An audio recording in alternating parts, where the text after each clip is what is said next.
ٹھیک یعنی ہے. دو چیزیں، اونلی 2 انگریڈینٹس، ہاں. ایک وہ اناب اور چرائتا.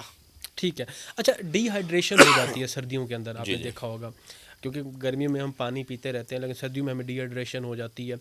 اس کے لیے اس کی وجہ سے بھی بعض اوقات اسکن کے مسائل پیدا ہوتے ہیں، یا دوسرے کون کون سے مسائل ہوتے ہیں وہ بھی آپ بتائیں گے.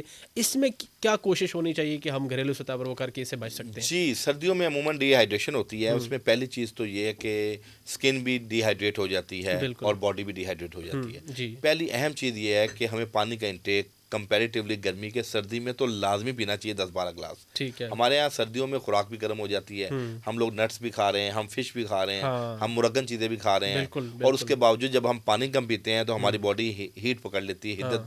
اس میں ہماری باڈی کے اندر سے پانی جو ہے نا خشک ہونا شروع ہو جاتا ہے. اور آپ کو ایک اور بات بتاؤں آپ کے پروگرام کے توسط سے، کہ باڈی کے اندر 85% پانی ہے اور 15 سے 16% خون ہے. تو پانی کا ہمارے جتنے آرگن ہیں ان کو جاندار رکھنے کے لیے، ان کو تر و تازہ رکھنے کے لیے پانی بہت ضروری ہے. دوسری اہم چیز، سردیوں میں اللہ پاک نے کچھ ایسے پھل، اناج، سبزیاں پیدا کی ہیں جو سردیوں میں آ کے ڈی ہائیڈریشن کو ٹھیک کرتی ہیں. مثال کے طور پہ ہماری یہ فیملی ہے مالٹے کی، فروٹر. اس میں آپ کچھ بھی لے لیں. جن لوگوں کو وائٹامن سی، آپ کو پتہ ہے وائٹامن سی آپ کو ان پھلوں سے ہی ملتا ہے، آپ کی باڈی پروڈیوس نہیں کرتی. وائٹامن سی کا رچ سورس ہے آپ کا یہ مالٹے. ٹھیک ہے. دوسرے نمبر پہ ہماری حکمت کے اندر آملہ ہے. اچھا. آملے کا مربع صبح میں آپ کھانا شروع کریں، جی. ڈی ہائیڈریشن بھی بہتر ہوتی ہے، اسکن بھی بہتر ہوتی ہے، اور وائٹامن سی بھی ملتا ہے اس میں. اور تیسرے نمبر پہ ہمارے طب کے اندر ایک ارک ہے جس کو ہم ارک کاسنی کہتے ہیں. اچھا. تو سردیوں میں رات کو تو نہیں پر دن میں یہ آدھا کپ جو بندہ ارک کاسنی پی لے گا تو لیور کا جو پی ایچ لیول، جس سے آپ کی باڈی میں الکلائن اور ایسیڈک ہے، وہ بیلنس ہوتا ہے، اور ڈی ہائیڈریشن آپ کی باڈی میں بہتر ہو جاتی ہے. ٹھیک تو ہے. یہ 3-4 چیزیں ایسی ہیں، اس کا استعمال آپ کو جو ہے نا ڈی ہائیڈریشن سے ٹھیک ہے. بچائے گا. اور آنکھوں کے ڈارک سرکلز کے حوالے سے میں تو اکثر، کیونکہ جب میں اسکرین پہ آتا ہوں میں خود بھی یہ مجھے مسئلہ درپیش ہے کہ وہ ہمیں میک اپ آرٹسٹ نہیں کہتے ہیں کہ آپ کو میک اپ کی ضرورت نہیں، نیچرلی آپ کا کلر ٹھیک ہے، جی جی لیکن آپ کو تھوڑی بہت ڈارک سرکلز آپ کے کور کرنے ہیں کیونکہ ہماری نیند نہیں پوری ہوتی. سر سچ یہ تو حقیقت ہے، جی نیند جی نہیں بالکل. پوری ہوتی.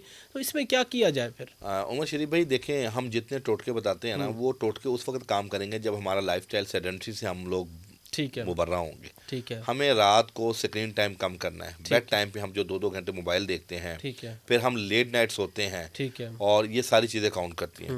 اچھا سر، اس میں 1-2 چیزیں بتاتا چلوں کہ صرف آپ نے ایلو ویرا جیل جی. آدھا چمچ اس کا گودا لے لیں. ٹھیک ہے. اور دوسرے نمبر پہ روغن بادام.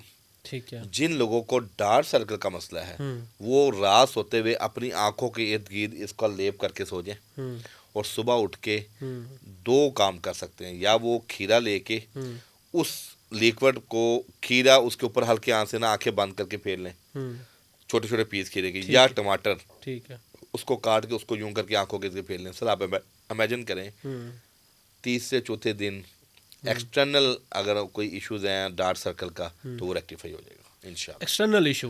انٹرنل ایشوز ہوتے ہیں ڈارک سرکلز جو ہے نا، آنکھوں کے نیچے جگہیں وہ سوج جاتی ہیں جب وہ سر وہ کمپلیکیٹڈ ڈیزیز کی وجہ سے ہوتی ہے. بعض اوقات کڈنی میں آپ کے سٹون ہے، آپ کے گردوں میں کوئی ایشوز ہیں اس کی وجہ سے ہوتی ہے. بعض اوقات آپ کا کارڈک ایسٹما ہے، اس میں بھی یہ آپ کے گہرے جو ہے نا وہ سوزش آتی ہے. جگر فیٹی ہے، انزائم لیور کے بڑھ گئے ہیں. تو وہ یہ ڈیپینڈ ہے کہ آپ نے اس سلسلے میں اپنے معالج سے رابطہ کرنا ہے. علامت ہے یہ، اس کے اسباب کو جب تک آپ ریکٹیفائی نہیں کریں گے یہ معاملہ حل نہیں ہوگا. تو جو بھی آپ کا ایشو ہوگا آپ نے اس کے مطابق علاج کرنا ہے تو انشاءاللہ آپ کا حل ہو جائے گا.